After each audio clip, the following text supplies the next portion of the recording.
పార్వతమ్మ చేతి పిండి రూపుడవయ్యా ఆది పరాశక్తికే స్వరూపుడవయ్యా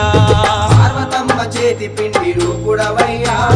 ఆది పరాశక్తికే స్వరూపుడవయ్యా స్వామి పార్వతమ్మ చేతి పిండి రూపుడవయ్యా ఆది పరాశక్తికే స్వరూపుడవయ్యా పార్వతమ్మ చేతి పిండి రూపుడవయ్యా ఆది పరాశక్తికే స్వరూపుడవయ్యా